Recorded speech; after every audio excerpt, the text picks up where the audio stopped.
Hello, Patrick. How are you? Thanks for the video entitled "How IMAX Made Christopher Nolan a Better Filmmaker," but really it should be titled "What Makes Christopher Nolan Distinct from Other Directors."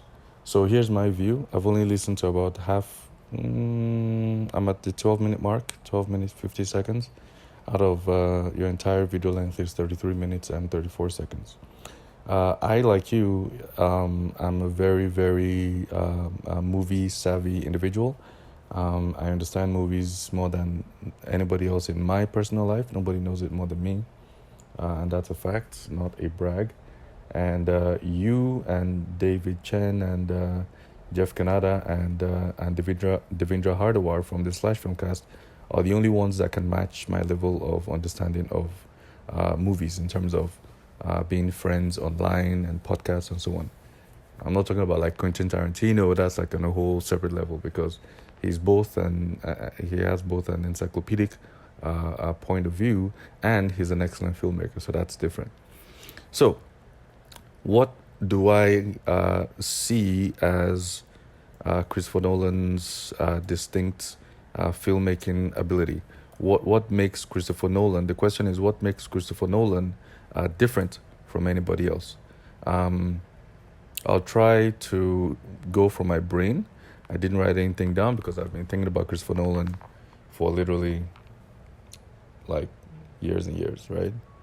As I'm recording, I'm going to turn on my airplane mode so nobody interrupts this voice message. So, Christopher Nolan is a conceptual filmmaker. Conceptual filmmaker. What do I mean by that? He makes movies out of concepts, right? He makes movies out of what story am I trying to tell and how can I tell it in a simple way. I agree with you that he makes movies in a classical way. He doesn't do fancy shots. He doesn't like it. And yet his movies are extremely smart. He's an intellectual filmmaker. Okay, I should have said that from the beginning. He's one of the most intelligent filmmakers from the dawn of time. Excuse me, I have to get some water.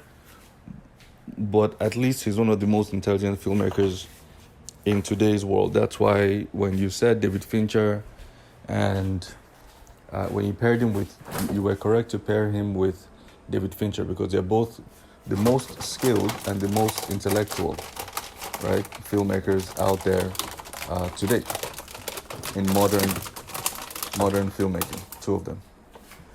David Fincher. I'm sorry, forget about David Fincher for now. It's about Nolan. Nolan, his camera, he likes to pan in. I think you didn't mention that one. Him and Wally Pfister, the cinematographer, they both pan in a lot, but very, very slowly. I was waiting for you to mention that. They pan in all the time. Pan in slowly, pushing the camera slowly into a shot. It makes the the watcher attentive. It makes us attentive to any particular scene, right? That's what Nolan does. Okay, let me go by his filmography. I never saw following. I know about following. I've seen a few minutes, but it's like to me, following is bullshit. Let's be honest. He really found his stride from Memento. So obviously, Christopher Nolan likes to show that he's intellectual. Yeah, I mean he likes to show it, but really he likes to let the audience work hard for the movie. He likes pretty like Inception is a final exam, right? Inception is a final. You have to be prepared. If you want to watch Inception, you have to clear your freaking mind from your day-to-day activity. Otherwise, you're not going to understand Inception. It's a final exam. His movies are extremely intellectual. Interstellar is the same way. Memento is really good. It keeps you involved because you can't just watch Christopher Nolan's movies passively. You have to be an active participant. Otherwise, you'll be left behind. I don't know why he made Insomnia because Insomnia is just like a background movie. It's like there's nothing going on. It's just like the behind the scenes at night of some guy that can't sleep. So Insomnia is not in his pantheon of good movies. He took Batman Begins and made it realistic. He took Batman and made it realistic for the first time. And that's the magic that he brought to Batman Begins. He made it real. He made it look like if Batman was a real person in the world, this is exactly how it will be. And that was great, right? Batman Begins. The Prestige, also very complicated, extremely complicated, and that's what Christopher Nolan likes to do. He likes to show that he can make movies that are very complicated, and you have to forget about your day and participate actively. Because if you don't actively participate and study his movies, you will not understand it. That's what Christopher Nolan is telling his audience, right? Christopher Nolan, so The Prestige. Okay, I've talked about The Prestige. Extremely, The Greatest Showman is, what's his name?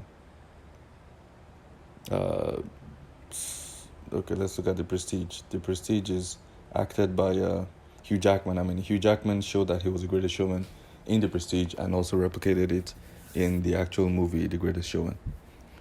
The Dark Knight, one of the greatest movies of all time, one of the greatest comic book movies of all time.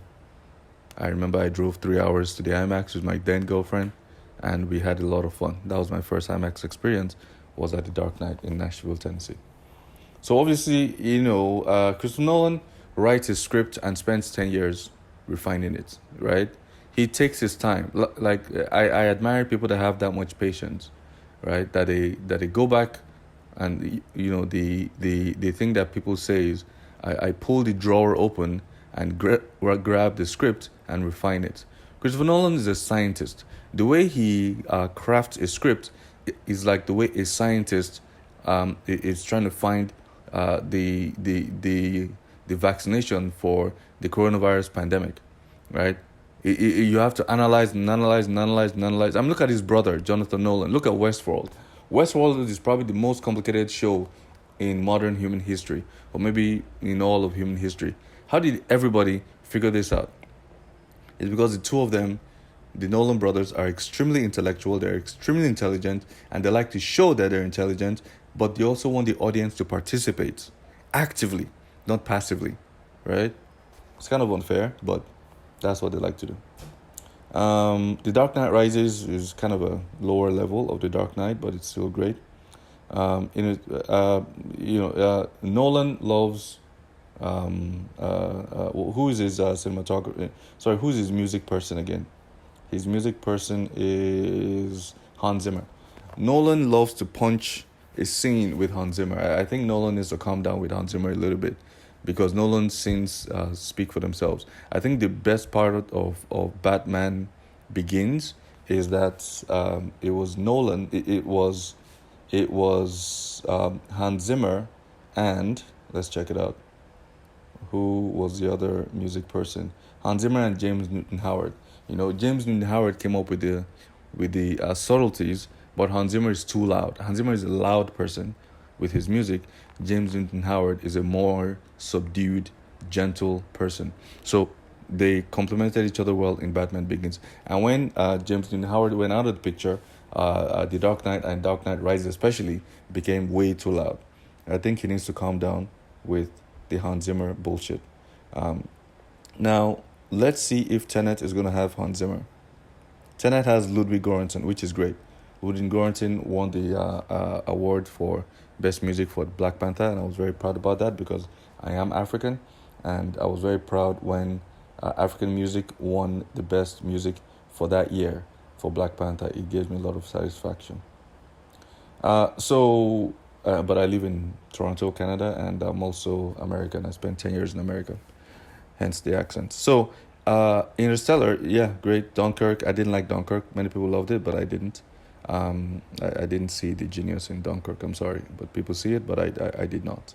So, that's who Christopher Nolan is. Christopher Nolan is subtle, right? He's subtle. He's not the greatest at action speak. He's not the greatest at action dialogue. Right? He doesn't do action dialogue very well, but he does the action very well, right? Do you see the difference? When his actors are speaking to each other in the action scenes, they're kind of very mediocre, but the action itself is pretty amazing. So that's what he is. I can't wait for Tenet. Everybody is waiting for Tenet to see how you can reverse time and use it as a heist trope or some kind of thing. I think Tenet and Inception are brothers, right? And obviously, we all know that Christopher Nolan messes with time. He loves to mess with the flow of time. Memento is time going not backwards but forwards a little bit, then backwards. Well, it starts at the end, and then you go forward through the scene, and then you go to the previous scene, and then you go forward to meet the last scene, and then you go to the previous scene, and you go forward to meet the last scene, and you go like that, right? That's how he messed with our minds with Memento. um, uh, uh, Inception is about time expansion because of the time on Earth is not the same as the time on the different planets in time relativity. Interstellar is about dreams, but is it about time or dreams? It's about the time that when you go from one level to the other in a dream state, time is relative. So basically, Interstellar and Inception, the reason why they look the same, they start with an I, is because of the time relativity. But in Inception, it's in the real world in space, but in Interstellar, it's in a dreamscape, right? So very similar. And Tenet is also about time. So those three are Interstellar, Inception, Interstellar, and Tenet. It's pretty much a trilogy. Aha! Inception, Interstellar, and Tenet is a trilogy. But Nolan's not telling us that. But those that know about movies know that Inception, Interstellar, and Tenet is a trilogy. And that's it. That's my 12-minute discussion about Christopher Nolan. And that's good, right? So, well done, Patrick H. Williams, on a video. But this is an addendum to what you're saying because I've studied this since 2000 or whenever I discovered Memento, and I've studied Christopher Nolan, and I know Christopher Nolan. There's no filmmaker that is like Christopher Nolan. Christopher Nolan makes original movies, except for the Dark Knight trilogy, but he took the Dark Knight, he took the Dark Knight script and story and made an original version, a more real life version of it. Every other script he will never make. I can promise you, he will never adapt anything else from The Dark Knight Rises. Everything from then on will be original. I promise you. Like Christopher Nolan, there's no need for him to go to someone and say, hey, let me make your stuff. He used The Dark Knight to establish himself as a filmmaker, but he would never, ever, ever, ever do that again because he has too much in his brain to say. There's too many original concepts. Remember when I said he's a conceptual filmmaker? He makes things out of original concepts. He starts with a concept and forms a story around it and refines it for many years. It could take 5, it could take 10 years, whatever. When you're a filmmaker, you make a lot of money. When you're a very prominent filmmaker, you make a lot of money. So you don't have to make a film every year like some people do.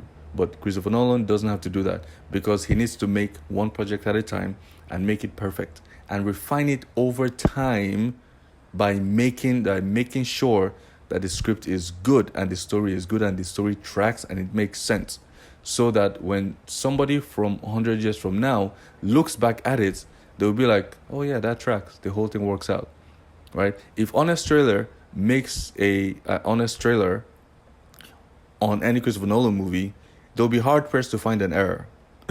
Christopher Nolan's movies are error-prone, are error-proof, because Nolan studies it for years and years and years and refines his script and makes sure that a movie about dreams works out scientifically. He literally got, on Interstellar, he got that guy, Robert Kip, or what's his name? I think they ended up making him an executive producer. Kip, how do you spell Kip? Is it K-I-P or K-I-I-P? Kip Thorne. He got Kip Thorne to get the science right. Kip Thorne is a theoretical physicist and who was a longtime friend and colleague of Stephen Hawking and Carl Sagan. And many people have called him, Kip Thorne, one of the world's leading experts on astrophysical implications of Einstein's general theory of relativity.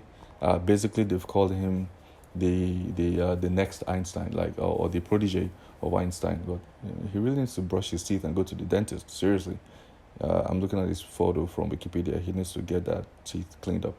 But Christopher Nolan got a scientist to make sure that he got the science right of the black hole. He got a scientist, real life physics scientist, to talk to the visual effects people, give them the math equations that they plug into the computer to show a black hole.